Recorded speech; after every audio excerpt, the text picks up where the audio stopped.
Justice. It is the top of the 10 o'clock hour. And now joining us in the studio is Mr. Jeff Wisham. He is a candidate for Justice of the Peace for District 12. KLK and the Voice of Arkansas Minority Advocacy Council does not endorse nor support any candidate for office, nor was any compensation provided for this interview. This interview is provided for informational purposes only. All right. Good morning, Mr. Jeff. Thank you for joining us. Thank y'all for having me. And so I wanted to start out by asking if you could just tell the listeners and viewers a little bit more about yourself. My name's Jeff Wisham. I'm 30 years old. I've lived in Lake City my whole life. Okay. I'm on the city council in Lake City. Okay. This is my 7th year being a council member. Oh, wow.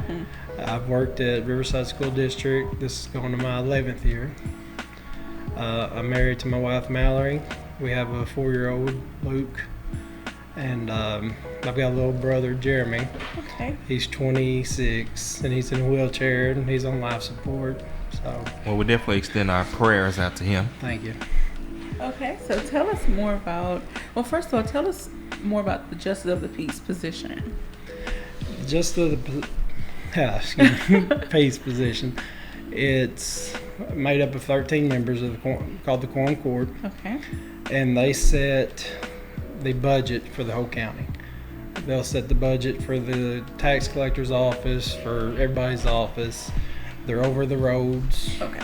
And they just handle everything for the county, pretty much. For the county? Okay. And so since you're on the city council for Lake City, what made you decide to transition into this position? I've gave 7 years to the city of Lake City. I love Lake City. Okay. But I wanted to try to see what I could do countywide. Countywide, okay. And just to see if I can bring like my 7 years of knowledge there to the Quorum Court. Okay. And just try to get everything in better shape for the county. Okay. And so do you talk about, well, no, your son is probably too young to, of course, to talk about these things, but do you share, do you talk with your family and to try to engage them in the position that you're running for and why it's important to have these positions, why it's important for you to be in this position? I talk to my wife constantly about it, and I'm always nervous trying to figure out if this is what I want to do, and then I'll call my mom and I'll talk to her, and they'll both kind of calm me down and tell me. And then my cousin is Hannah Tow's chief deputy. Okay. So she's already in the county. So I talk to a lot of people just to talk to a lot of farmers to see what their concerns are. And most of their concerns are the roads. The roads. So is it about the roads being suitable or being able to sustain their farm equipment? Is it an issue of people wanting more roads paved as opposed to gravel and dirt roads? Everybody would want the road paved, but it would cost a lot of money to do that. But I think eventually, over time, we could pave more. But the county roads right now, a lot of them, the foundation needs fixed. Because they'll just wash away if we have a good rain. Yes. Maybe not like today, but if it's a harder rain. Like a flood, like a rain. Right. And we've seen that in the past. And the past few months, we've seen it. And that's been a big issue. Flooding has, between flooding is the issue. Yeah. Flooding is the issue of the day on everybody's list. So what are some ways that you think you can help make a change? I think if I can get on the Quorum Court and I can have the voice for the Eastern District, which is Lake City, Caraway, Black Oak. Okay. That would be my district. And right now they're kind of the forgotten district. So everybody, unless you need the Eastern District, they forget about them. And I want to make sure that the Eastern District has a voice, because Lake City, Caraway is mostly gravel roads. Oh. And so the attention needs to be on the gravel roads, make sure that people can get to and from work, to and from school. Because do people have to travel through Lake City to get to Blytheville, Osceola, and then further up? So they do. If they don't want to go all the way up down 55 and then up I-55, because I remember when I used to DJ in Osceola, going through Lake City, and then of course now they kind of redone it, but that road, but you make that right, and then you go through you go through Caraway, and then you kind of go through. Well, it's quite a route, but it saves a lot of time It does. The quickest way to get to Blythe that I go is go through Lake City, and then you go through Black Oak, Caraway, cut up through Manila, and you're right there. You're there in about 10 minutes after that. Yeah, I've taken that route as well. Okay, so it is very important to have structurally safe and sound roads, because we do have a lot of residents who travel back and forth for work or just travel back and forth to shop. So it is important to have those roads built up that way so they can continue to come back and forth, and it will generate, the more people we can have come into the city generates more funds that can then be put back into the county. Right. And like I said, I work for Riverside, and we've got buses that sometimes if it rains hard, they can't get down the roads to get the kids home. Wow. Because the water's so high on the road and the roads just unsuitable to drive on. What grade do you teach at Riverside? I'm a special ed paraprofessional. Okay. So I work with special needs children. Okay. We've got a couple of Facebook shout-outs. Shout out to Greg Cracker Eichert, hopefully I pronounced that right, and a couple of comments.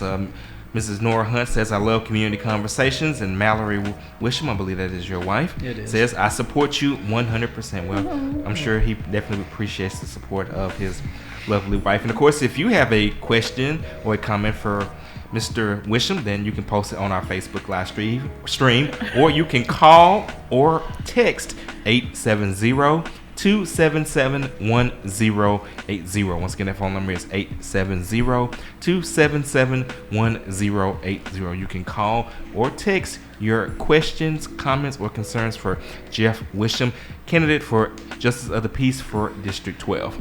Okay, Mr. Jeff. So what are some other issues? We talked about flooding, of course, and road structures. What are some other issues that residents of those county, Lake City, Caraway, Black Oak, have expressed to you that they would like to see changed? Or some of them wish that we would quit spending money on Bono Lake. I know Bono Lake's a big topic. I want to get in there and to see exactly what went wrong with Bono Lake. Why it's not holding water the way it should. Why we can't get to it hard unless you got a four-wheel drive truck to get to it. Now, for those that may not know, what is the importance of Bono Lake? Because I be honest with you, I don't know that much about it myself. Right. It's supposed to be like North Fork Lake for everybody to come in, bring more revenue to the county. But when people come out there to like fish or hunt fish, or whatever, drive their boats on, stuff like that. But it's been going on for, I'd say, almost 10 years, and it's not done yet. And we put, I think, over $6 million into it, and it's still just nothing right now. Okay. Now, what the lake also offer, I used to hear some of my friends years ago talk about going to the lake, and I never knew what that meant. And, they would say they would be rafting or they get on the big tubes and float and whatever. So would that also be an option for people to do some of those activities closer to home? It would be. Okay. If everything would go right with the Bono Lake, which, like I said, I need to get in there and see what went wrong. See if we can correct it. If not, just say let it go. Just let it go. Okay. So what role does the city council, since you're in Lake City, what role do you play, or how much influence do you have, not influence, interaction do you have with, say, other city councils in the other cities within Cricket County? We really don't I talk to some of the Caraway council members because I'm over there a lot. Okay. But usually our mayor handles all that. If we have a question, he'll call the other mayors of the towns and see how they're handling something. Okay. And then he'll bring it back to us the next meeting, and then we'll talk about it and decide if we want to do that route or go another route. Okay. Alrighty. And so we talked about roads and flooding. Okay, with the flooding, has the city council just going to use Lake City since that's where you are, have you all maybe tried to lay out a plan on how to go about fixing the roads, or just how to even get started, or even how to generate the revenue? Right now, we really don't. The San Francisco River runs right through Lake City. Oh, wow. So a few years ago, when it got up really high, we got kind of nervous, but the levee held. Okay. So Lake City's in good shape right now. We really don't have a whole lot of flooding. We've got our water crew is really good about that. They turn the pumps on and get the water out as quick as they can off the streets and everywhere else. But if it rains hard for a while, it might get up a little bit, but nothing like happens in the county and all that. But Lake City's got a good plan right now, and Caraway does too. Theirs is pretty good. They don't have a whole lot of flooding. It's just mostly in the county part. Where the ditches need cleaned out, or stuff like that. The ditches are piled up with debris and sticks and all that kind of stuff. So is that an issue that the city workers or county workers are supposed to just try to maintain on a regular? Like, how does that work for them to clean out the ditches? The county judge usually tells them to go where to go and fix what. And so that would be part of the county judges saying, hey, go clean out so-and-so ditch and get it. So that would be part of his. So if the residents raise enough ruckus, make enough noise, do you think that would help push the county judge to kind of put a little more pep in his step, his or her step? Right. I think if they called his office a lot and said, hey, my ditch behind my house is full of debris. Can you get them to come down here and clean it out?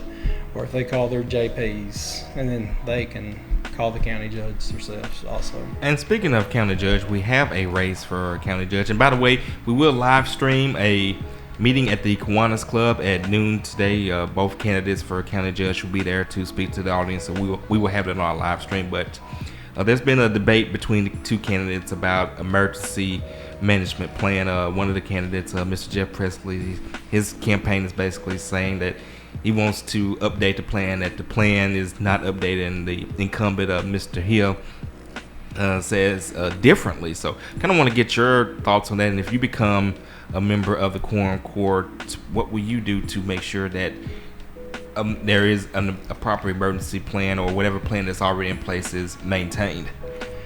Well, like I said, I'm on the council, and a few years ago we tried to get a grant to build another tornado safe room in Lake City. We already have 2, but we were wanting to make sure like every corner of Lake City's covered. We tried to get a grant, and the plan was out of date, so they wouldn't give us a grant because the county had let the migration plan, I think is what it's called, the mitigation plan, go out of date. So we couldn't get the grant to get our tornado safe room. And we need to. So it could be up to date now, but I really don't know for sure. With you being a part of the council, the city council of Lake City, do you have access to checking into making sure the plan is up to date, or that it's in the process of getting up to date? The mayor usually handles that for us. He'll call and he'll let us know. So, but like in the towns, the mayor has more say so than the council. But the Quorum Court has more say so than the county judge. And what are some of the other differences between a city councilman and a Quorum Court member? Like right now, the council I'm on, there's 6 members, and then the Quorum Court there'll be 13 of us. So, and like I said, the Quorum Court has more say so than the city council, but the council also handles the budget like the Quorum Court does, and they'll be over like personnel policy and all that kind of stuff. Like, there's some similarities and then there's some differences. So do you all interact very much? The council?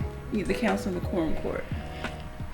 The Quorum Court and the council really don't talk a whole lot. I think it's mostly the mayor handles it, but I've been going to more meetings since I'm running for the Quorum Court just to see how things go. And it gets interesting at times. So do you, just by attending the meetings, have you been taking notes on things that you would like to bring to the table to change, alter, just to help the Quorum Court function a little more smoothly? I'm hoping if I can get out there, I'll bring, like, I'm loud at times, so I need to be, but I'm also quiet. But I want to bring that kind of feel to the Quorum Court instead of just constantly arguing about something. Because you go to our council meetings, we're all on the same page. we want what's best for Lake City. Okay. So I want to bring that to the quorum court and guess what, bring what's best to the county and not, well, I want this, let's make it a whole and let's work for the county and not individual. Like no personal agendas. Right. Okay. So do you feel that some others may be influenced to agree to, I don't know if you call them, not ordinances, but issues that come up to the table? Do you think that some are influenced maybe because of personal, how can I say, I lost my wording here. Personal agendas, I guess you say. I think there's some that might do that. Okay. But then again, you've got Democrats wanting one thing, you've got Republicans wanting one thing, so that's also a big issue. Well, do you try to encourage the residents in the area where you live and surrounding areas to come out to the council meetings? Like we always talk about, for the citizens of Jonesboro, when there are council meetings, go to those meetings, voice your opinion, or listen to what's being said, take notes, and then go back to the next meeting. So do you try to encourage people to go out and be a voice instead of just living in the community? We try to get people to come to the council meetings, but there may be 3 or 4 that show up unless there's just some big topic, which there's hardly a big topic, but the most we usually have is 3 or 4 at a meeting.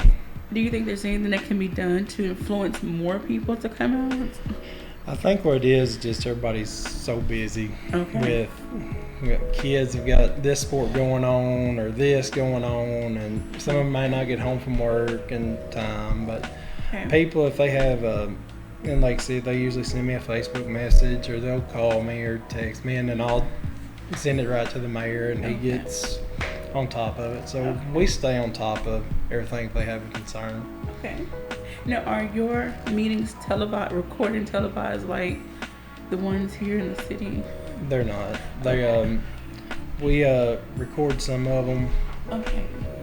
But most is just if people's there, they hear what we say. But our Linda Simpson, she's our recorder. Okay. And she'll write down everything that goes on. Okay. And then that way she puts in the minutes and she'll send it to the Jonesboro Sun and the Town Crier, and so they know what's happened. We just don't video record and stuff.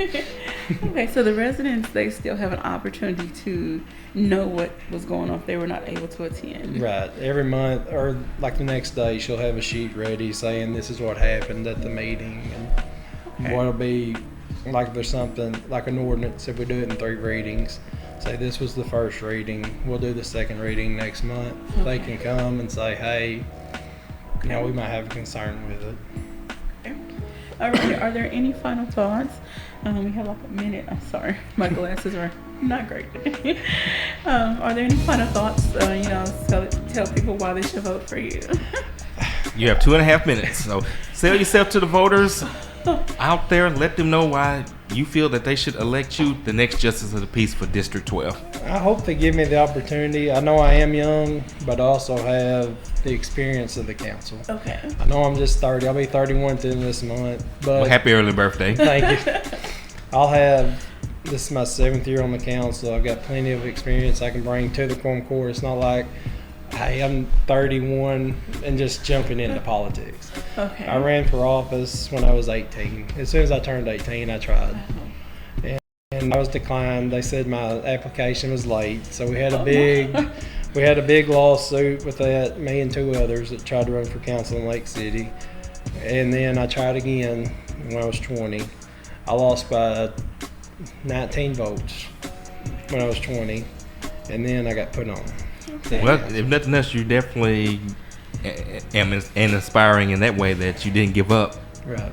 And then, they've asked me before, said, if you lose this, will you try again? I said, I'll try something in 2 years. I said, it'll either be council again or I'll try quorum court again. Okay.